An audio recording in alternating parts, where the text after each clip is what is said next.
મારી ચેનલ હસુ પટેલમાં આપનું સ્વાગત છે। શિયાળાની ઋતુ ચાલે છે અને બજારમાં કોથમીર ખૂબ જ પ્રમાણમાં મળે છે। તો આજે આપણે બનાવવાના છીએ કોથમીર વડી, જે મહારાષ્ટ્રની ફેમસ રેસીપી છે। તો ચાલો બનાવીએ કોથમીર વડી।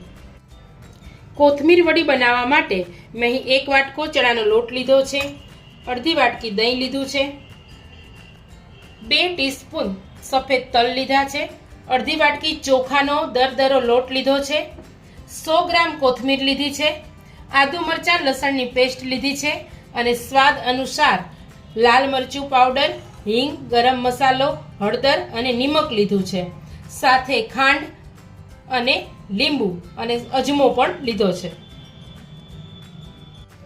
કોથમીર વડી બનાવવા માટે આપણે લોટ તૈયાર કરી લેશું। તેમના માટે સૌપ્રથમ એક વાસણમાં કોથમીર ઉમેરશું,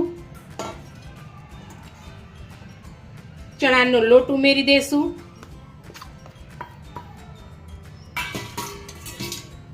ચોખાનો લોટ ઉમેરી દેશું,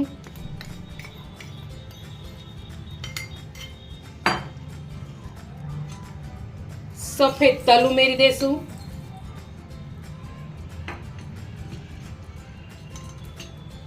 સ્વાદ અનુસાર બધા જ મસાલા જે લીધા છે એ ઉમેરી દેશું।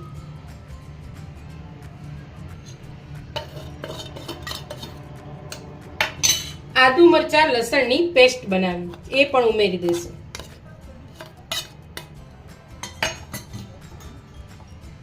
દહીં ઉમેરી દેશું અને લીંબુ નીચોવીને ઉમેરી દેશું।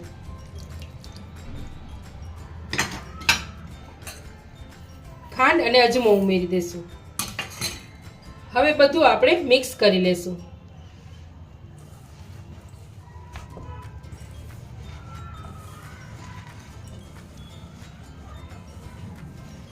જે કોઈએ મારી ચેનલ સબસ્ક્રાઇબ ન કરી હોય તે સબસ્ક્રાઇબ કરજો અને મારા વિડીયોને લાઈક તથા શેર કરજો।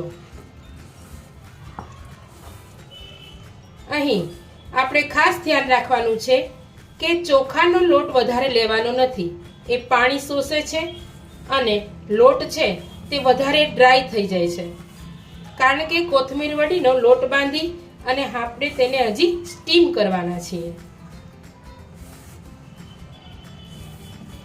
તો કોથમીર વડી માટે લોટ આપણે બાંધી અને તૈયાર કરી લીધો છે। લોટને બહુ કઠણ નથી બાંધવાનો, આ રીતનો સોફ્ટ બાંધવાનો છે। હવે કોથમીર વડીને આપણે સ્ટીમ કરવાના છીએ, એટલે એક વાસણમાં મેં પાણી ગરમ કરવા મૂકી દીધું છે। અહીં થાળીમાં પહેલેથી જ મેં તેલ લગાવી અને થાળી તૈયાર કરી લીધી છે। આ લોટને એમાં આપણે પાથરી દેશું। અહીં ચોખાની જગ્યાએ તમે બાજરીનો કે જુવારના લોટનો પણ ઉપયોગ કરી શકો।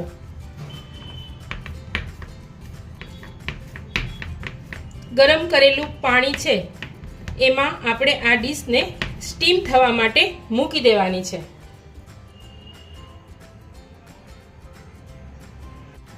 સ્ટીમ થવા મૂકીએ તે પહેલા આપણે તલને સ્પ્રિંકલ કરી લેવાના છે।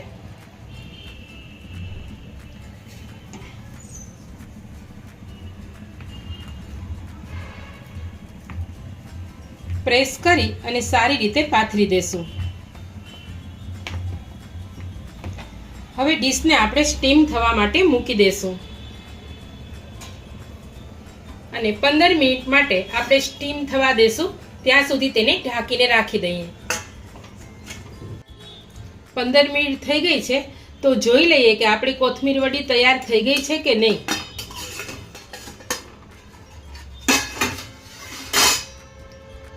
આપણી કોથમીર વડી સરસ રીતે તૈયાર થઈ ગઈ છે। હવે આપણે તેને બહાર કાઢી લઈશું અને ગેસની ફ્લેમ બંધ કરી દેશું, ઠંડી થવા દેશું। ત્યારબાદ આપણે ચોરસ શેપમાં તેના કટ લગાવી દેશું। કોથમીર વડીના ચોરસ શેપમાં કટ કરી લીધા છે।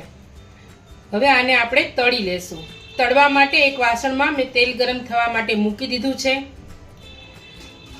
આપણું તેલ છે તે આવી ગયું છે। કોથમીર વડીને એમાં તળી લેશું।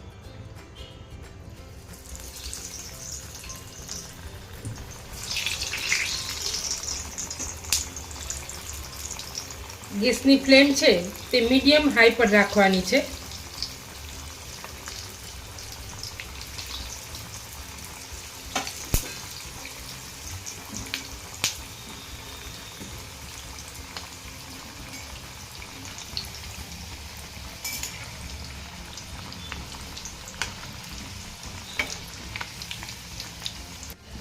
હવે કોથમીર વડી છે એ તળાઈ ગઈ છે અને ક્રિસ્પી થઈ ગઈ છે, તો આપણે તેને લઈ લેશું એક ડીશમાં.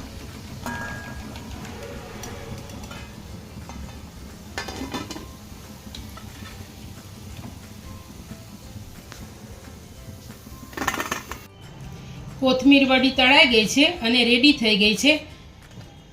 સરસ ક્રિસ્પી થાય છે, આપણે જોઈ શકીએ છીએ. એકદમ ક્રિસ્પી થઈ છે. હવે આપણે એને સર્વ કરી લેશું. એક ડીશ લીધી છે, એમાં આપણે સર્વ કરીએ. આ કોથમીર વડીને તમે કેચઅપ, ગ્રીન ચટણી કે દહીં સાથે ખાઈ શકો છો. ખૂબ જ ટેસ્ટી બને છે.